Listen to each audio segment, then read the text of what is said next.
que quand je vois Madame Dorra, je me rappelle d'un entretien que j'avais eu avec votre défunt père, c'est Aziz Millet.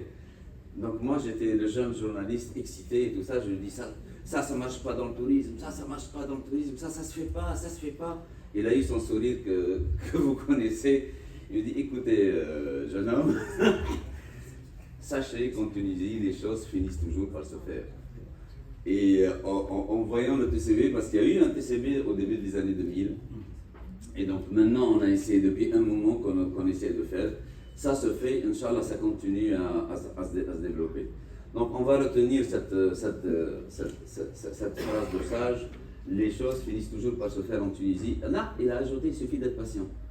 C'est une qualité que je n'ai pas et que je vais acquérir peut-être en vieillissant un peu plus. Donc, le TCB c'est quoi? Parce qu'on parle aussi de groupements, de clusters, de clubs, etc. Avant tout, c'est une alliance, et je dis aux professionnels qui sont ici, qui est basée sur quelque chose qui est le partage de l'effort marketing et de promotion, c'est-à-dire la participation minime budgétaire par année pour atteindre les objectifs de promotion. C'est clair pour nous, la promotion de la Tunisie, du maïs et des adhérents. Donc c'est en quelque sorte une direction de marketing en temps partagé. Donc le TCB a été créé le 13 janvier 2023. La raison sociale, le vrai nom de TCB c'était Al-Markaz Tounsi Lil-Nouhoud Bsihat Al-A'mal. Donc le Tunisia Convention Bureau est une marque qu'on a déposée. Donc c'est parce que à l'international c'est quand même voilà, le plus connu, le plus recherché sur Google, etc. etc. Pourquoi le regroupement? On parle d'un double handicap du maïs qui est spécifique au maïs, spécifiquement à ce produit touristique. Le double handicap, le premier, c'est que les acteurs appartiennent le maïs, il est par définition intersectoriel. On a des agents de voyage, on a des hôteliers, on a des traiteurs, on a déjà, par exemple, pour les agents de voyage, on avait essayé avec l'AFTAB à un moment, elle a créé un bureau maïs, mais malheureusement ça n'a pas marché. L'AFTAB, par exemple, elle ne peut pas délaisser les 800 adhérents qu'elle a pour s'occuper d'une dizaine, vingtaine d'adhérents chez elle qui s'occupent du maïs. Pour la FTH aussi, et d'ailleurs c'est le même cas pour l'administration parce que des priorités, c'est quand même le gros du marché tunisien qui est les produits grand public. Le deuxième handicap qu'on a remarqué pour nous, qui est spécifique peut-être au maïs, c'est que les entreprises du maïs ne peuvent vendre qu'en franchissant une étape, est-ce que la destination est demandée. L'image de la destination, même une étude dernièrement qui a été faite en France, où on trouve l'image de la destination en premier critère de choix. Et ensuite, le professionnalisme du prestataire local. Donc le professionnalisme des agences réceptives tunisiennes ou des hôtels tunisiens, il passe en quelque sorte en second lieu après l'image de la destination. Parce que quand on choisit, c'est un choix un peu d'image, un choix... Parce que les entreprises aussi friment avec ça, il faut des mots entre guillemets, ils friment avec ça. On va le faire en Tunisie, on va partir en Tunisie. Donc ça, c'est le double handicap. À la limite, j'ajouterai un troisième handicap, le budget.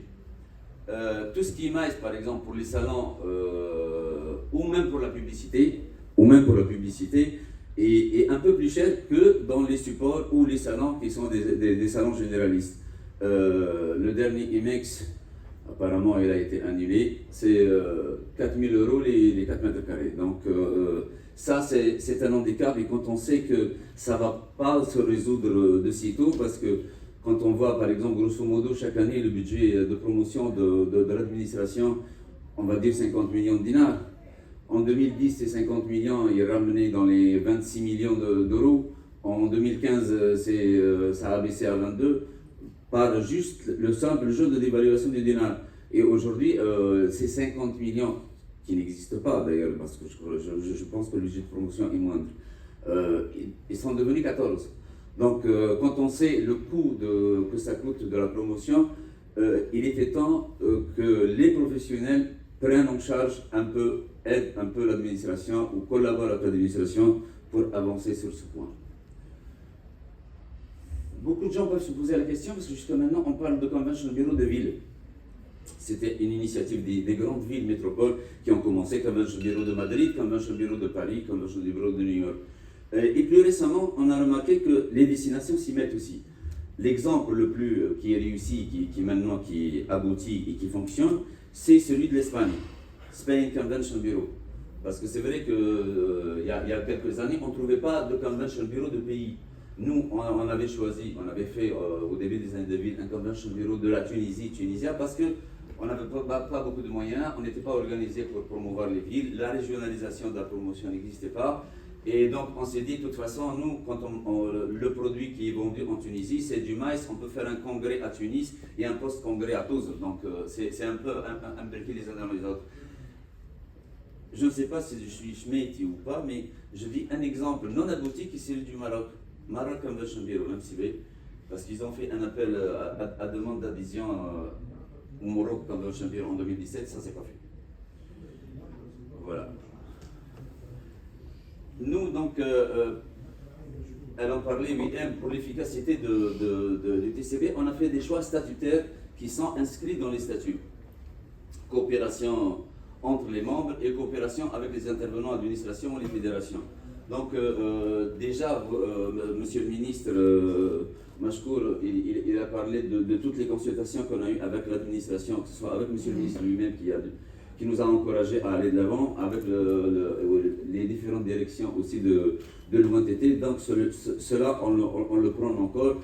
Et peut-être même les créations peut-être des commissions mixtes avec les fédérations des agents de voyage et la FTH aussi, pourquoi pas, parce qu'on ne s'oppose pas en syndicat, on n'est pas syndicat, on est une structure pour la promotion d'un produit, point à la ligne. Donc ce n'est pas un syndicat de plus, ne vous inquiétez pas, monsieur le ministre, vous avez déjà un grand nombre.